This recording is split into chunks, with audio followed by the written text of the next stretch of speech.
Welcome to Dan the Cleaning Man channel, where we help you build and grow a successful commercial cleaning business. So, Whether what are the top 3 tips for a new business owner trying to manage supply costs effectively? That's a good one too. I used to work. Beat Bless down his soul. miles on the prices. I That's have how an you could old do that. customer. Yeah, well, I wish I could say, yeah, we can just give you a 20% price reduction, but it's nickels and dimes and pennies. It's Yes. not dollars. 3 tips that I would give an owner, and I had an owner, bless his heart, he passed away a couple of years ago. Great guy in the janitorial industry. He would preach to his employees, keep an eye on your supplies. Keep an eye on them. I work on this side of the table, the supply side. Never have really worked for a janitorial contractor, but it seems to me maybe some of your people, when they order their supplies, they rely on their day porter or the night manager to say, hey, we need some more stuff. You're 100%. And they go online and they look at their last order, they place the exact last order.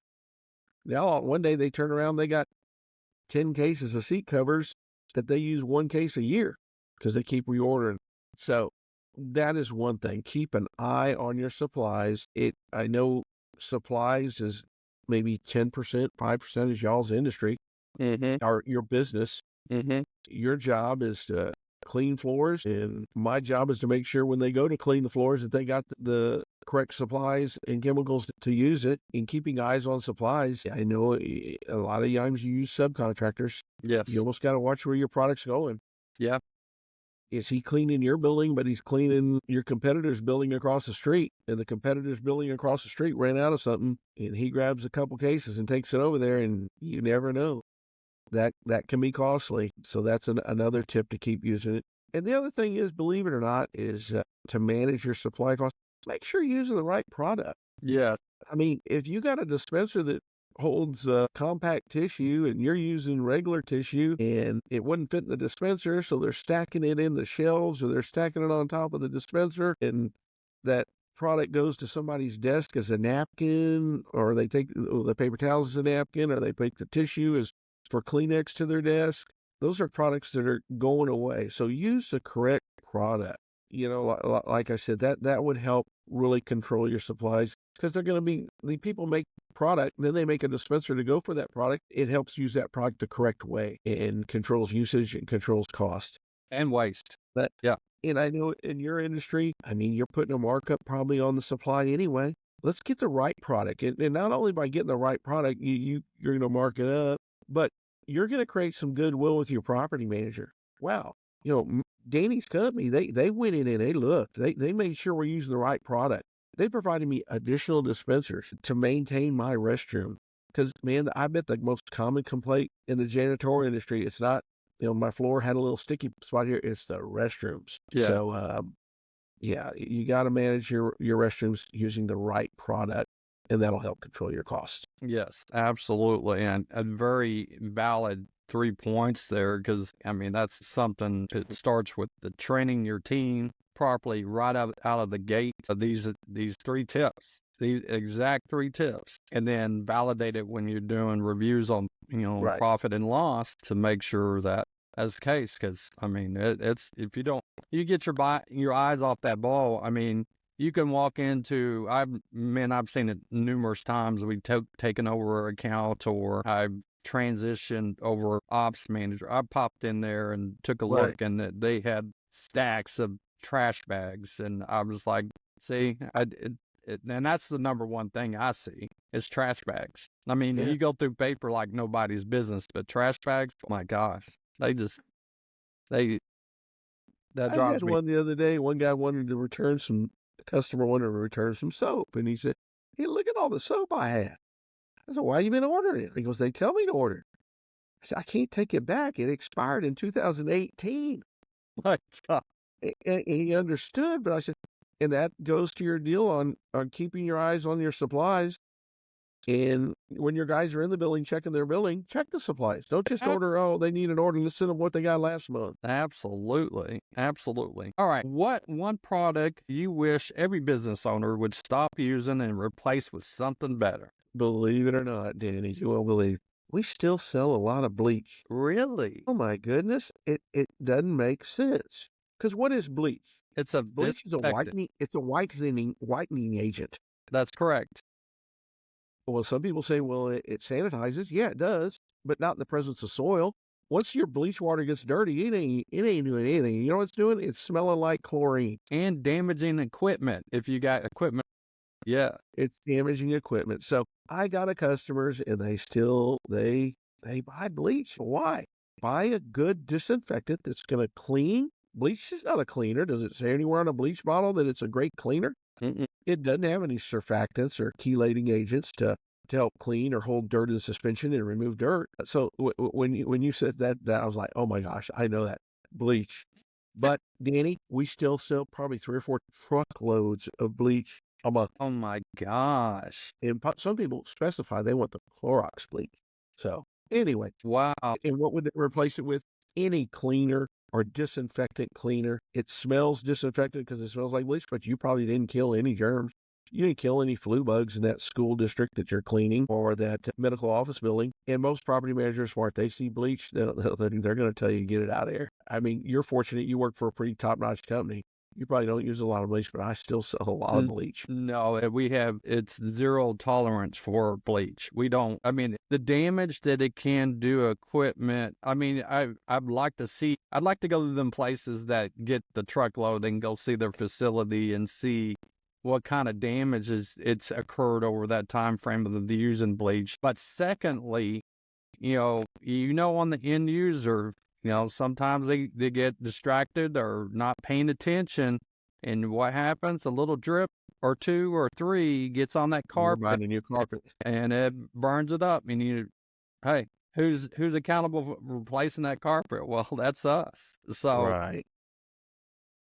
that's a very valid point there. I'm really surprised that's still heavy duty in regards to the request there. Wow. Right. Okay. And can you share a story where a simple product recommendation made a big difference for a customer business? And man, I was trying to recall myself because I know you've done that numerous times, but anything sticks out to you? Well, I mean, one of the greatest things about my job is to sell, sell cardboard boxes, but to provide solutions. And you just said one product came to mind. And trust me, I'm not going to get rich selling this product because 1 gallon will go forever.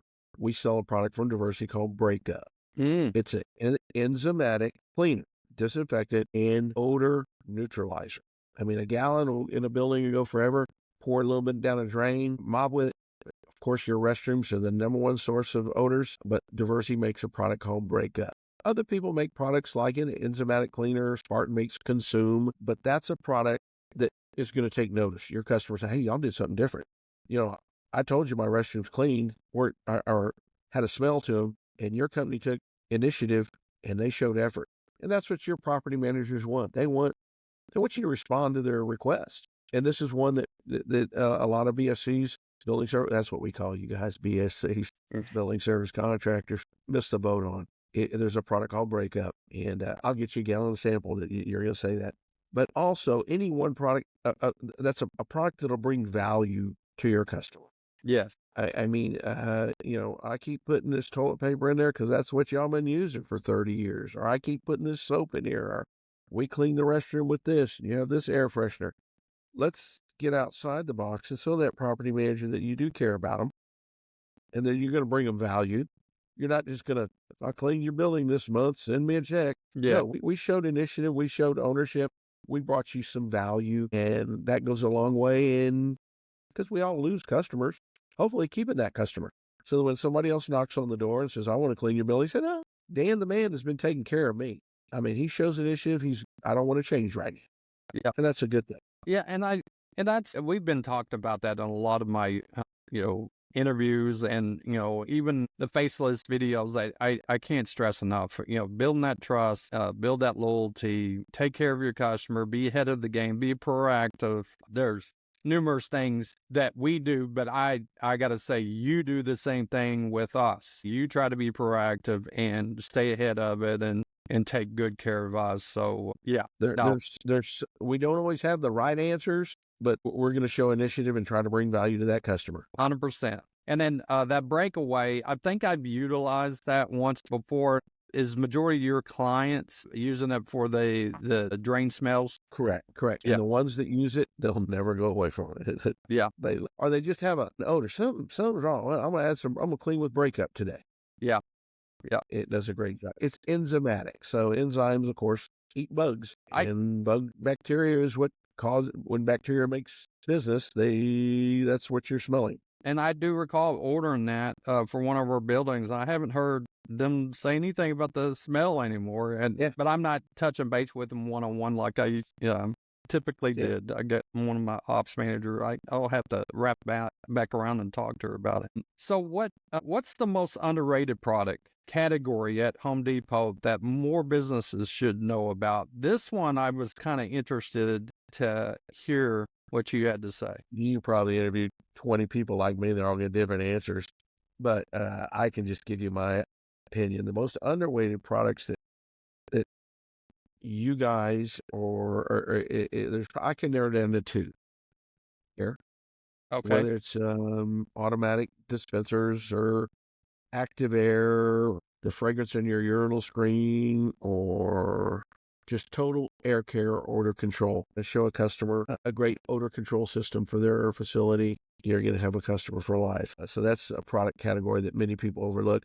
They go in, they clean the floor, they replenish all the soaps and consumable items. They mop the floor with the lemon disinfectant. It smells like lemon, and then they walk away. So air care, just and we have so many to choose from. And the other one that gets overlooked that a building service contractor can bring value to their customer is washroom systems. I mean, you walk into a restroom and they got a toilet paper dispenser that's fallen apart, a towel dispenser that's a multifold and it's been painted over 3 times, and a soap dispenser, the one on the wall works, but the one under the counter doesn't. So you can go in with a system, when you said underrated, just a total restroom system, whether it's Kimberly-Clark or Essity or Georgia Pacific. But so when that customer, your internal customer in that office walks into a restroom, it all matches. You got black Georgia Pacific dispensers from soap, everything matches. It looks like these guys are taking special care because, I mean, people probably go to the restroom more at their buildings than they do at home. Yeah. Well, yeah, absolutely. And they want products that work and products that are sanitary and are full all the time and they never run out. And so that's probably some of the underrated products is air care and just a restroom system. And that's kind of your job. And my job is to show the customer options. And like I said, I told you earlier, I've been doing this for 36 years. I don't really have to sell. I just have to bring customers options. Correct. And show them what's available and do due diligence and stuff like that. And set us up for success. That's what Correct. your main thing. Yeah. And then you kind of touch on this. We kind of talked about this before, the sensors on the toilet papers and the paper towels, have they taken off or it's died down? That is out there. It's still like the autonomous scrubber. It's expensive. Yeah. Where we see product like that used is big, like a football stadium. Yeah, that makes sense. Yeah. They have 1,000 dispensers and they know that on B floor, 6th floor, women's restroom, the paper towel dispenser's out. That's a system that's available out there. But a Class A office building of, 200, 500,000 square feet, it still probably doesn't make economic sense because your day porter's in that, looking at that dispenser and monitoring outages right now. Will the price come down one day? I think it will. Kind of like the autonomous scrubber. It's coming, but it really hadn't taken hold in the smaller type office building space, airports and stadiums. We see that a lot. Yeah, and that makes sense. And I definitely, like Cowboy Stadium. I mean, that makes sense. I don't think they use it either, but no, it's out there. No, I know they don't because I know we bid on that one point in time, and that was not a topic of subject of what they wanted there. Real quick. All right. So last couple questions because I told you I would come back on a couple of them. Okay. The first one is the hand blowers versus the paper towels, and we've had discussions about that. But I wanted you to share the story or what you've shared with me in the past on that? First of all, we sell air dryers. Yes, we sell air dryer. We get the Dyson, the air blower, the electric tornado. And I think in my personal opinion, the direction should be place hands under blower and wipe hands on pants or something. So yes, and many customers will say, hey, I want to put in hand dryers in my facility. First question I ask is why? Because the paper towels are clogging up the toilets. Well, then, so my answer to solve that problem is, do you have toilet seat covers in there? No, we don't. All right, well, so let's put toilet seat covers in there. Air dryers circulate warm air in a restroom. Some people, anyway, a bacteria count, it's not doing anything to destroy bacteria.